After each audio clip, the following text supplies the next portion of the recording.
Assalamualaikum warahmatullahi wabarakatuh. Salam sejahtera, salam Om Swastiastu, Namo Buddhaya, dan salam kebajikan. Halo teman-teman yang terhormat, Dewan Juri, serta teman-teman yang saya banggakan. Berjalan pagi seluban air panas, uapnya naik memenuhi udara. Perkenalkan, saya Pimpinan Nida dari SD 04 Tanjung yang siap bercerita.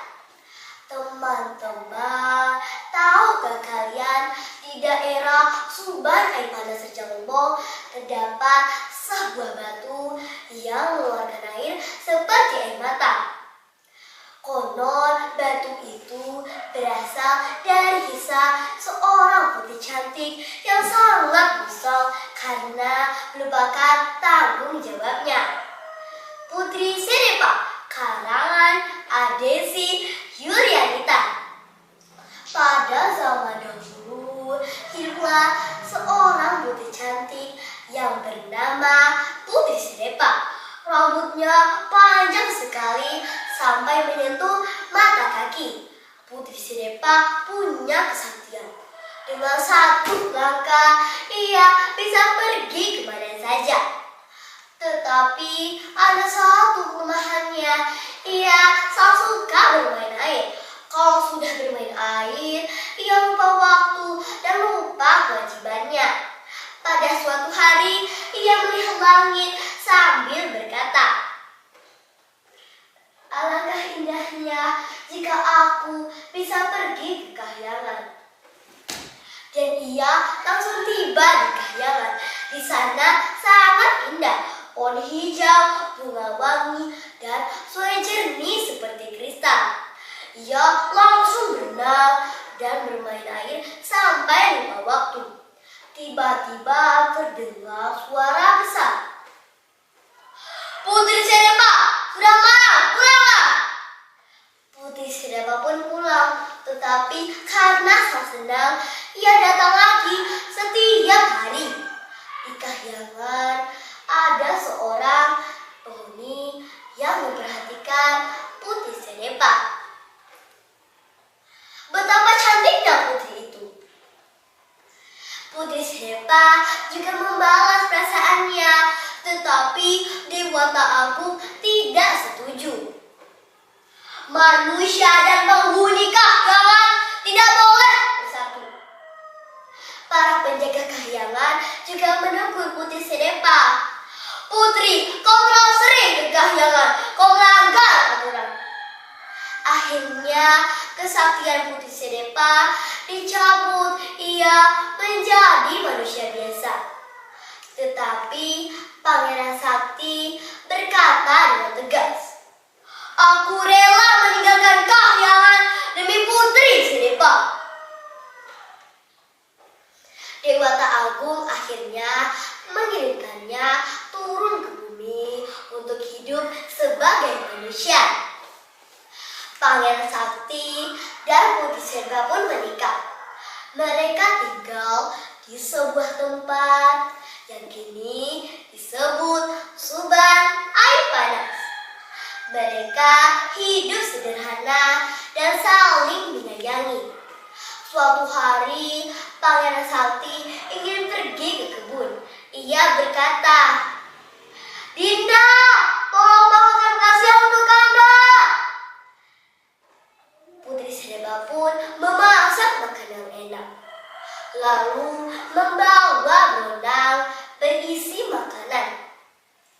Di perjalanan, ia melihat kolam air panas yang jernih di antara batu-batu. Ia menyentuh, hangat dan nyaman. Dan penyakit lama itu pun muncul lagi.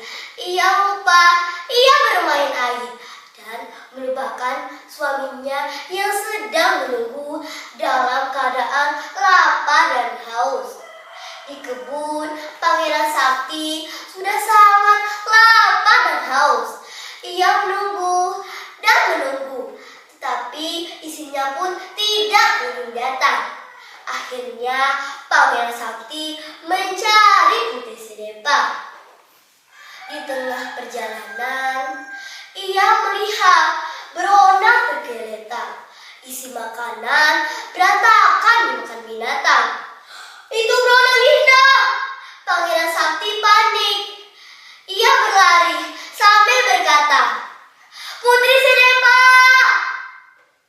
Pangeran Sakti akhirnya melihat Putri Sinepa sedang berenang dan tertawa-tawa di kolam air panas. Pangeran Sakti marah besar.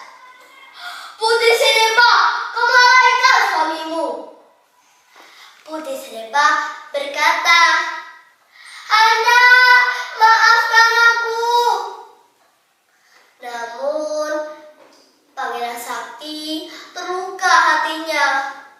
"Aku bekerja keras untuk kita, tetapi kau hanya memikirkan senanganmu sendiri." Karena sangat kecewa, Pangeran Sakti bersimpuh memohon kepada Dewata Agung. "Dewa, izinkan aku kembali ke kahyangan." Dalam sekejap, Pangeran Sakti menghilang. Putri Sinepa pun menjerit.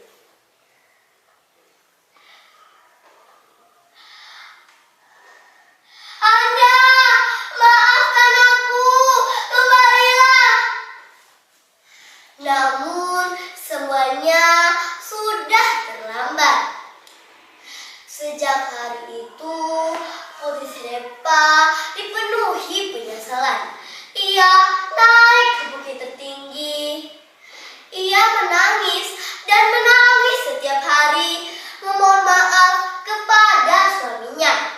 Pada purnama ke-7, tubuh Putri Sinepa perlahan mengeras menjadi batu.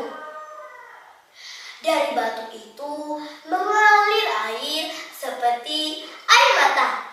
Itulah asal-usul batu menangis di Subang, air panas, Rejang Lebong. Dewan juri yang saya hormati dan teman-teman yang saya sayangi, dari kisah Putri Sinepa kita ambil sebuah pelajaran yang penting dalam kehidupan nyata, bahwa rasa sayang saja tidak cukup tanpa tanggung jawab. Siapapun kita, orang tua, anak, atau bahkan pemimpin, ketika kita melupakan kewajiban, kita menyakiti orang yang menyayangi kita. Kita juga belajar dari kisah Putri Sinepa bahwa kesalahan kecil berulang-ulang bisa berubah menjadi penyesalan besar. Jadi harus ditepati karena kepercayaan lebih berharga daripada emas. Dan tindakan sekecil apapun pasti memiliki akibat.